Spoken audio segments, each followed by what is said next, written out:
शिव शिवा नमः। आप सभी का बहुत बहुत स्वागत, बहुत बहुत अभिनंदन। आइए शुरू करते हैं शिव पुराण की वायव्य संहिता को और जानने का प्रयास करते हैं कि इस कथा के माध्यम से ऋषि मुनि हमें क्या संदेश देना चाहते हैं। आज का टॉपिक है ब्रह्मा जी के द्वारा परम तत्व के रूप में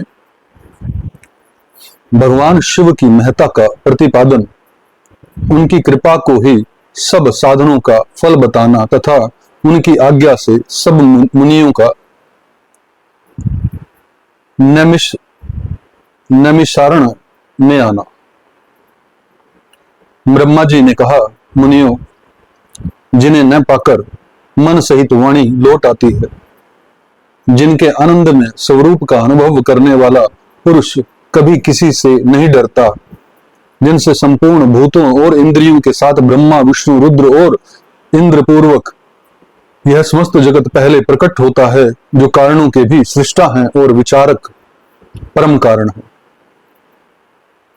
जिनके सिवा और किसी से कभी भी जगत की उत्पत्ति नहीं होती, संपूर्ण ऐश्वर्य से संपन्न होने के कारण जो स्वयं ही सर्वेश्वर नाम धारण करते हैं, सब मुमुक्षु जिन शंभु का अपने हृदय आकाश के भीतर ध्यान करते हैं, जिन्होंने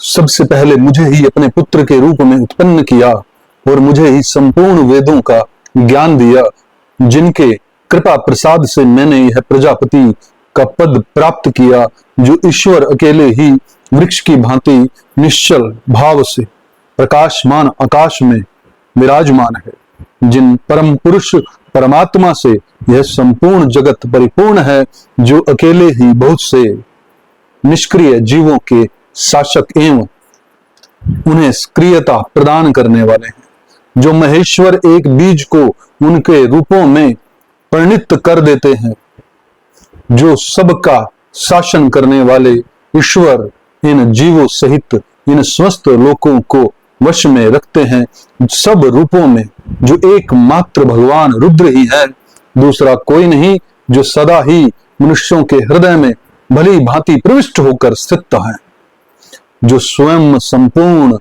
विश्व को देखते हुए भी दूसरों से कभी लक्षित नहीं होते और सदा समस्त जगत के अधिष्ठाता हैं, जो अनंत शक्तिशाली एकमात्र भगवान रुद्र काल से मुक्त समस्त कारणों पर भी शासन करते हैं, जिनके लिए न दिन है न रात्रि, जिनके समान कोई नहीं है, फिर अधिक तो ही कैसे हो सकता है, जिनकी ज्ञान बल और क्रिया रूपा पराशक्ति स्वाभाविक एवं नित्य है, जो इस शर विनाशशील अव्यक्त प्रकृति पर तथा अमृत स्वरूप अक्षर अविनाशी जीवात्मा पर शासन करते हैं।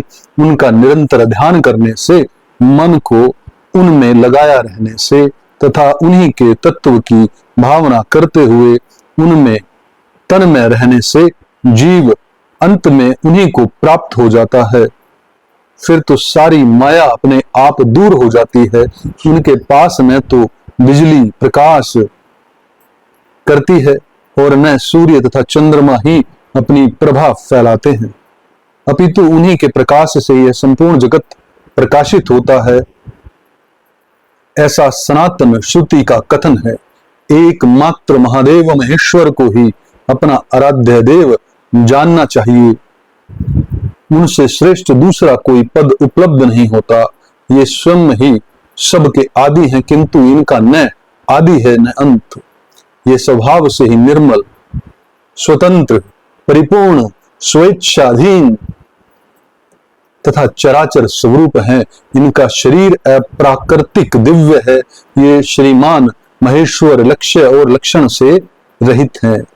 ये नियत मुक्त, नित्य मुक्त होकर सबको बंधन से मुक्त करने वाले, काल की सीमा से परे रहकर काल को प्रेरित करने वाले ये सबके ऊपर निवास करते हैं, स्वयं ही सबके आवास स्थान हैं, सर्वज्ञ हैं तथा 6 प्रकार के अधवा मार्ग से मुक्त इस संपूर्ण जगत के पालक हैं। उत्तरोत्तर उत्कृष्ट भूतों से वे परम उत्कृष्ट हैं, उनसे बढ़कर दूसरा कोई नहीं है। अनंत आनंद राशि रूपी मकरंद का पान करने वाले मधुर व्रत भ्रमर हैं। अखंड ब्रह्मांडों को मसलकर मृत्यु पिंड के समान कर देने की कला में पंडित हैं। उदारता, वीरता, गंभीरता और मधुरता के महासागर हैं। इनके समान भी कोई वस्तु नहीं है, फिर इनसे बढ़कर तो कैसे हो सकती है। ये उमा रहित, ये उपमार रहित है। समस्त प्राणियों के राजाधिराज के रूप में विराजमान है। यही सृष्टि के प्रारंभ में अपने अद्भुत क्रियाकलाप द्वारा इस संपूर्ण जगत की सृष्टि करते हैं और अंत काल में यह फिर इन्हीं में लीन हो जाएगा। सब प्राणी इन्हीं के वश में है। यही सबको विभिन्न कार्यों में नियुक्त करने वाले हैं। पराभक्ति से इनका दर्शन होता है, अन्य किसी प्रकार से कभी नहीं। व्रत, संपूर्ण दान, तपस्या और नियम, इन सब साधनों को पूर्व काल में सत्पुरुषों ने भाव शुद्धि तथा अनुराग की उत्पत्ति के लिए ही बताया था। इसमें संशय नहीं है। मैं, भगवान विष्णु, रुद्रदेव तथा दूसरे दूसरे देवता एवं असुर आज भी उग्र तपस्याओं के द्वारा उनके दर्शन की इच्छा रखते हैं। धर्म भ्रष्ट, मूढ़, दुष्ट और घृणित आचार विचार वाले लोगों को उनका दर्शन होना असंभव है। भक्तजन भीतर और बाहर भी उन्हीं का पूजन एवं ध्यान करते हैं। यह रूप 3 प्रकार का है, स्थूल, सूक्ष्म और इन दोनों से परे। हम सब देवता आदि जिस रूप को प्रत्यक्ष देखते हैं वह स्थूल है।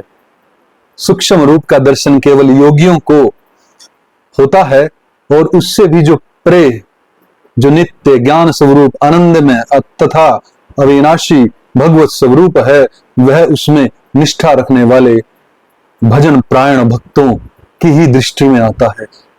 भगवत व्रत का आश्रय लेने वाले भक्त ही उसको देख पाते हैं। इस विषय में अधिक कहने से क्या लाभ। गुहा से भी गुहांतर एवं उत्कृष्ट साधन है। भगवान शिव के प्रति भक्ति, जो उस भक्ति से युक्त है, वह संसार बंधन से मुक्त हो जाता है, इसमें संदेह नहीं है। वह भक्ति भगवान शिव की कृपा से ही उपलब्ध होती है और उनकी कृपा भी भक्ति से ही संभव होती है। इस प्रकार ये दोनों एक दूसरे के आश्रित हैं, ठीक वैसे ही जैसे अंकुर से बीज और बीज से अंकुर होता है। जीव को भगवत कृपा से ही सर्वत्र सिद्धियां मिलती हैं। संपूर्ण साधनों से अंत में भगवान की कृपा ही साध्य है। अंत कर्ण की शुद्धि या प्रसाद का साधन है। धर्म और उस धर्म के स्वरूप का प्रतिपादन वेद ने किया है। वेद के अभ्यास से पहले के पुण्य और पापों में समता आती है। उस समता से प्रसाद, प्रसन्नता या अंत शुद्धि का संपर्क होता है और उसमें धर्म की वृद्धि होती है। धर्म की वृद्धि से पशु जीव के पापों का क्षय होता है। इस तरह जिसके पाप क्षीण हो गए हैं, उस जीव को अनेक जन्मों के अभ्यास से क्रम से उमा महेश्वर के तत्व का ज्ञान प्राप्त होकर उसके हृदय में उनके प्रति भक्ति का उदय होता है। उस भक्ति भाव के अनुरूप ही महेश्वर की कृपा प्रसाद का उद्रेक होता है। उस प्रसाद से कर्मों का त्याग होता है। कर्मों के त्याग का अभिप्राय उनके फलों के त्याग से है, कर्मों के स्वरूप त्याग से नहीं। अतः यह सिद्ध हुआ कि कर्म फलों के त्याग से शिव धर्म में मंगलमयी प्रवृत्ति होती है। इसलिए शिव का कृपा प्रसाद प्राप्त करने के उद्देश्य से तुम सब लोग अपने स्त्री पुत्रों और अग्नियों के साथ वाणी और मन के दोषों से रहित होकर एकमात्र भगवान शिव का ही ध्यान करते रहो। उन्हीं में निष्ठा रखकर उनके भजन में तत्पर हो जाओ। उन्हीं में मन लगाकर उनके आश्रित रहो। सब कार्य करते हुए मन से उन्हीं का चिंतन किया करो। 1 सहस्त्र दिव्य वर्षों के लिए दीर्घकालिक यज्ञ का आरंभ करके उसे पूर्ण करो। यज्ञ के अंत में मंत्र द्वारा आह्वान करने पर साक्षात वायु देवता वहां पधारेंगे। फिर वे भी तुम सब लोगों के कल्याण का साधन एक उपाय बताएंगे। तत्पश्चात तुम सब लोग परम सुंदर पुण्यमयी वाराणसी पुरी को जाना, जहां पिनाक पाणी श्रीमान भगवान विश्वनाथ भक्तजनों पर अनुग्रह करने के लिए देवी पार्वती के साथ सदा विहार करते हैं। द्विजोत्तमो, वहां तुम्हें बड़ा भारी आश्चर्य दिखाई देगा। उस आश्चर्य को देखकर तुम फिर मेरे पास आना, तब मैं तुम्हें मोक्ष का उपाय बताऊंगा। उस उपाय से एक ही जन्म से में मुक्ति तुम्हारे हाथों में आ जाएगी, जो अनेक जन्मों के संसार बंधन से छुटकारा दिलाने वाली होगी।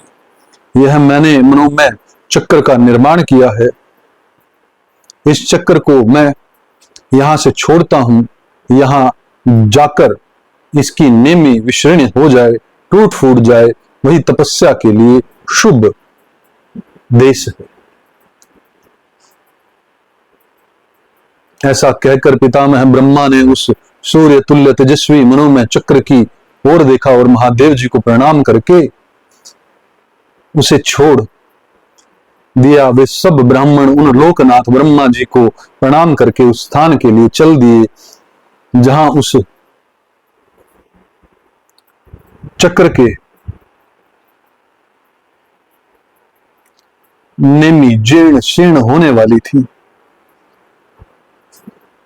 ब्रह्मा जी का फेंका हुआ वह सुंदर चक्र मनोहर शिलाखंडों से युक्त और निर्मल एवं स्वादिष्ट जल से पूर्ण किसी वन में गिरा।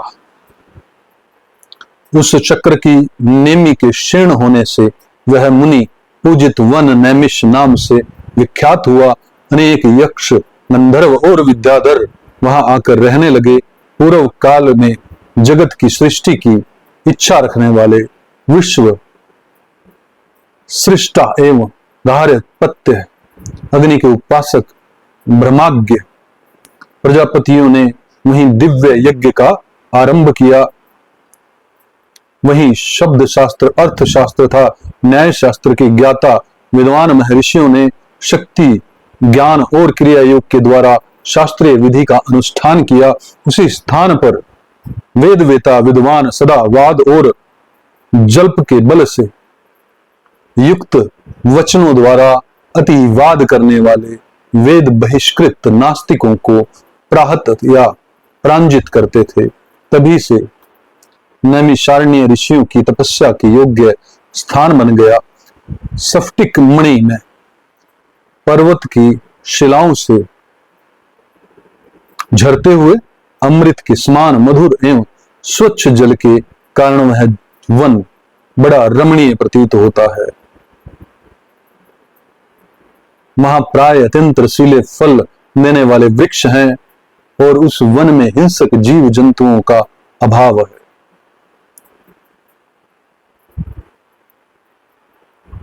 इस कथा को हमें बार बार जो है पढ़ना चाहिए। बड़ी गूढ़ गूढ़ रहस्य इस कथा के अंदर बताए गए हैं। बार बार पढ़ने से हमारी समझ बढ़ती है। मैं तो यही प्रार्थना करूंगा कि शिव शिवा अपनी कृपा से हमारी समझ को बढ़ा दें और यह कथा का पूरा प्रकाश जो है वो हमारी बुद्धि के अंदर उड़ेल दें, ताकि हमारी समझ का स्तर वो हो जाए जो होना चाहिए। आपने इतने प्रेम में, आनंदमय भाव से इस कथा को सुना, आपका बहुत बहुत आभार। बहुत बहुत आभार, बहुत बहुत आभार।